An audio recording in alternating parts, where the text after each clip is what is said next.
جماعت اسلامی کے ساتھ ایک عام سی بات پر کہ وہ سندھ اسمبلی جانا، جس کا شرجیل میمن نے بڑے سختی سے جواب دیا اور باقی ضیاء الانجار نے بھی اس کے اوپر گفتگو کی، تو وہ کراچی کے اندر جماعت اسلامی کا احتجاج جاری ہے۔ جو ان کے حکومت سے یا سندھ حکومت سے جو تحفظات ہیں وہ تحفظات سننے کی ضرورت تھی، لیکن عجیب بات ہے کہ وہاں تحفظات سننے کے بجائے ان کو ڈنڈے برسائے گئے، اور ایک عجیب و غریب صورتحال پچھلے 2-3 گھنٹے سے جاری ہے کراچی کے اندر، جو آپ میڈیا پر لائیو دیکھ رہے ہیں۔ تو سوال یہ ہے کہ ایک طرف پاکستان کے اندر تحریک انصاف کا احتجاج جو کئی صوبوں کے اندر جاری ہے، 4 صوبوں میں تقریباً جاری ہے، ایک طرف کراچی کے اندر سندھ میں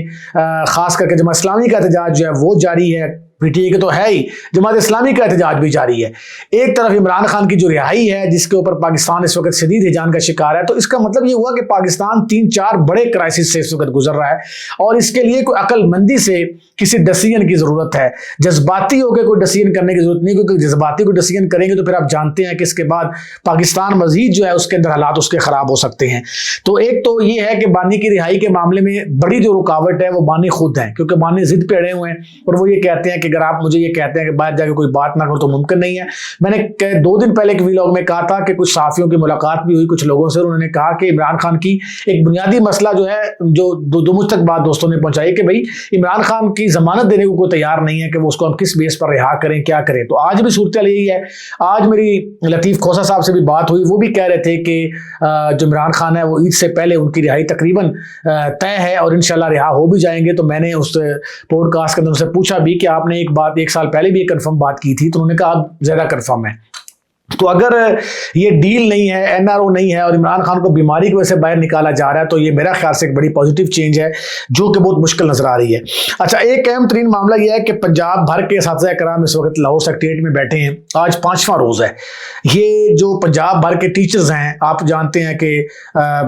وہ واقعہ تو آپ نے سن رکھا ہوگا اشفاق احمد والا کے ٹیچر ان دا کورٹ، کہ استاد عدالت میں آ جائے تو استاد جو جج ہے وہ کھڑا ہو جاتا ہے۔ لیکن پاکستان کا عجیب معاملہ ہے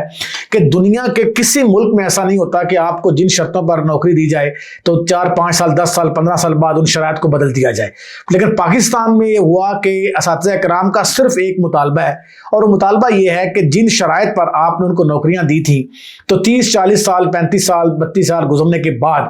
وہ شرائط کیوں بدلی جا رہی ہیں۔ لیو انکیشمنٹ کا معاملہ ہے یا دیگر جتنے بھی معاملے ہیں، ان معاملات کو حل کرنے کے بجائے پنجاب حکومت مزید جو ہے وہ بگاڑ رہی ہے۔ آج 5 روز ہو گئے ہیں یہ اساتذہ کرام سڑکوں پر بیٹھے ہیں، اور سڑکوں پر نہ صرف بیٹھے ہیں، سردی کا موسم ہے، باہر بیٹھے ہیں، مچھر ہے، مسائل ہیں، اس سب کے باوجود ان کی بات نہیں سنی جا رہی۔ اور میں یہ سمجھتا ہوں کہ یہ مریم نواز حکومت کی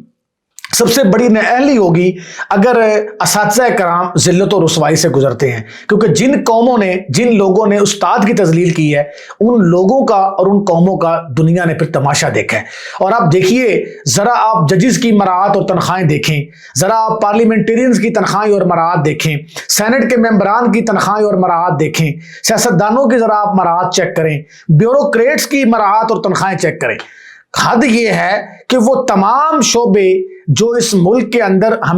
ہماری جڑوں کو انہوں نے کھوکھلا کر دیا کھا کھا کے، وہ سارے کے سارے تنخواہیں اور مراعات میں یشیاں کر رہے ہیں۔ اور جن ٹیچرز کی وجہ سے یہ لوگ اسمبلیوں میں پہنچے، سینٹ میں پہنچے،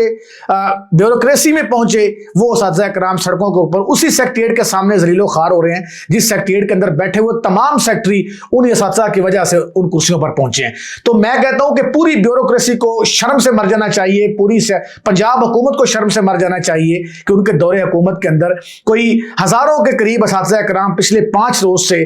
جو ہے وہ سڑکوں پر بیٹھے ہیں، اور یہ حکومت ان سے بات کرنے کی وجہ، اور مطالبہ کیا ہے؟ مجھے کوئی آدمی یہ بتا دے کہ مطالبہ جینوئن نہیں ہے کہ کسی بندے کو آپ نے نوکری دی ہے اور 25 سال بعد آپ اس کو کہتے ہیں کہ جس شرط پر تمہارے ساتھ نوکری ہوئی تھی میں وہ ڈیل کینسل کر رہا ہوں۔ تو دنیا کا کوئی اصول مجھے بتا دیں جو اس بات کو تسلیم کرتا ہے۔ تو پنجاب حکومت کو اس بات کا، آپ بسنت کے اوپر کروڑوں اربوں روپیہ لگا دیتے ہیں، آپ اپنی ٹیٹو پارٹیوں کے اوپر، اپنی یشیوں کے اوپر کروڑوں اربوں روپیہ لگا دیتے ہیں، اور جب ایک استاد کہتا ہے کہ ججز کی تنخواہیں بڑھائیں نا، بڑھائیں، جتنی مرضی بڑھائیں، آپ بیوروکریسی کی تنخواہیں بڑھائیں، پارلیمنٹرینز کی بڑھائیں، کم از کم ہمارے ساتھ تو ظلم نہ کریں۔